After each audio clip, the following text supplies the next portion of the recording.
Hello, my name's Jack Howard. And I'm Mark Kermode. No, you've got to say it the way I told you to say it. And I'm Marcus Kermodius. There we go. We're here today at Cineworld Leicester Square. To look at the career of Ridley Scott and celebrate the IMAX opening of Gladiator II. I just feel like you could have given it a bit more oomph when you said Marcus Kermodius. Or not. No, it was good.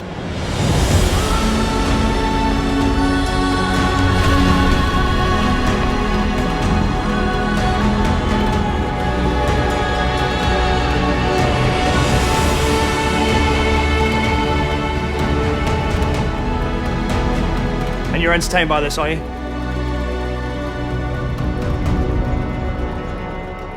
Well, I think I look nice.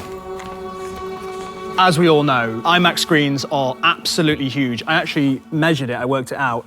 The screen here is 8.5 Kermodes high. I looked it up. I mean, I think the thing about the IMAX experience for something like Gladiator, if you want to immerse me in the Colosseum, make it really big, make it really fully immersive. And of course, this is the thing that Ridley Scott does, and I'll keep coming back to this. He builds worlds that he wants you to walk into. He has the ability to do it on a screen the size of a house. Yeah, I mean, we are in the modern Colosseum. We are. That's what this is. Are you not entertained? Very good. I remember that day. I never forgot it. That a slave could take revenge against an emperor. Where were you born? I don't know. I never knew a mother nor a father. You will be my instrument. Who are you? Before cinema was invented, theatres used to reenact great sea battles. Ben-Hur was a stage show before it was a film. Is this when you were a kid? This was when I was a kid, thank you, Jack.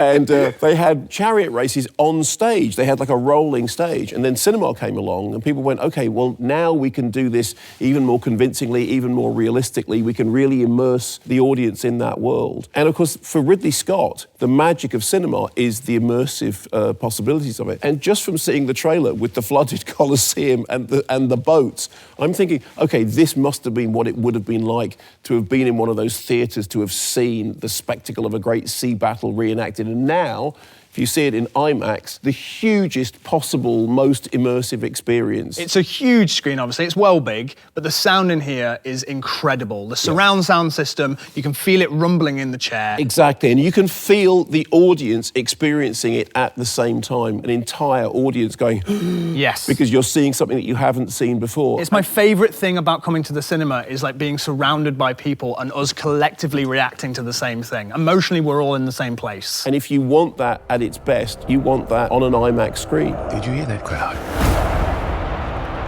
The greatest temple Rome ever built. The Colosseum. Because this is what they believe in. Power.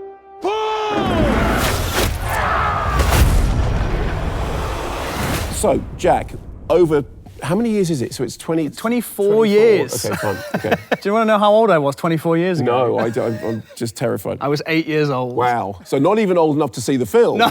Okay, wow. Well, I was old enough to see Gladiator. No way. Yes.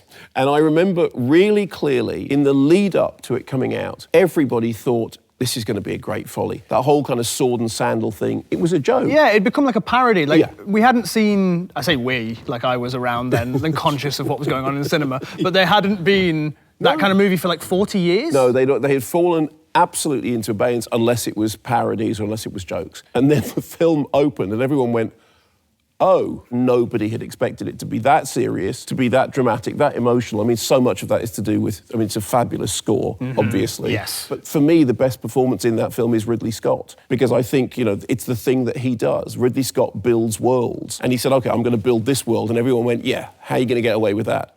Oh, no, you just did. General Acacius, there are victories yet still to come. Rome has so many subjects, she must feed them. They can eat war.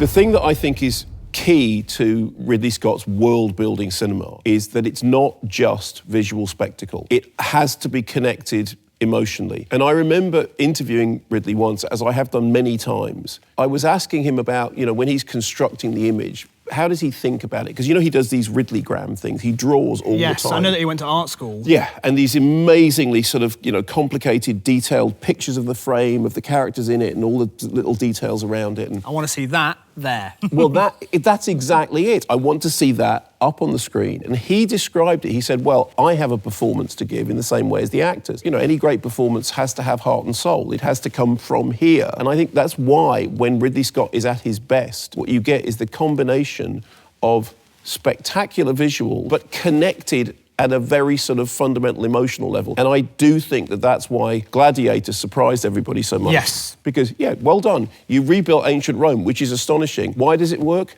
Because it gets you in the feels. Lucius, take your father's strength. His name was Maximus, and I see him in you. Most fighters won't survive. You must help him. Strength among us! I don't fight for power. I fight the free road for men like them. It is really interesting because I'm a lot older than you. Are you? I remember going to see Alien when it first came out in Yeah. a previous century. See, this is Jack. crazy to me because Alien to me is just like a thing that has always existed. So when I saw Alien on the day that it opened in London, all the things that everybody now knows about Alien, we didn't know. Yeah. You didn't know any of that stuff was coming. There'd been a couple of articles written that had said it's like 2001 meets The Exorcist, which for me is absolute catnip. Were they just advertising to you? Yeah, exactly, yeah. After that, of course, you get Blade Runner, which completely changes and defines the look of science fiction for decades Till now. afterwards. Yeah, exactly. There is a story, it's fairly well known, that they showed an assembly of the film to Philip K. Dick, who wrote Do Androids Dream of Electric Sheep, fairly close to the end of his life. And he literally sat there mesmerised by it. And he came out afterwards and he said, how is this possible? It's as if you filmed the inside of my head. And I mean, thought, what I know. an astounding compliment to have But also from what the creator of something that you've adapted. But what a perfect way of summing up what Ridley Scott does at his best. It's like you filmed the inside of my head. Because that's what spectacular cinema, when it works, when it has substance, does. It gives you the sense that something that's inside your head is there in front of you. How brilliant that we are now in a world in which a director like Ridley Scott has access to this. to IMAX presentation. Yes. I mean, that's 8.5 Kermodes. When you say 8.5 Kermodes, what do you mean? That's more than that, surely. No, it's 8.5 Kermodes. I'm 6 foot. Yes. 1 6 8 2 8 16 3 8 24 4 8 32 5 8 46 8 48 feet. Fine. Yeah. Ready to roll!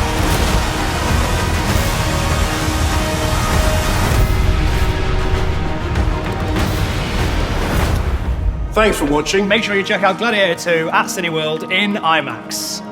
You're going to wear that for the rest of the day? Rest of my life. Or have them? What's that? It's your laurels. You've rested on them. I will be seeing Gladiator 2 in IMAX at this Cineworld or the next.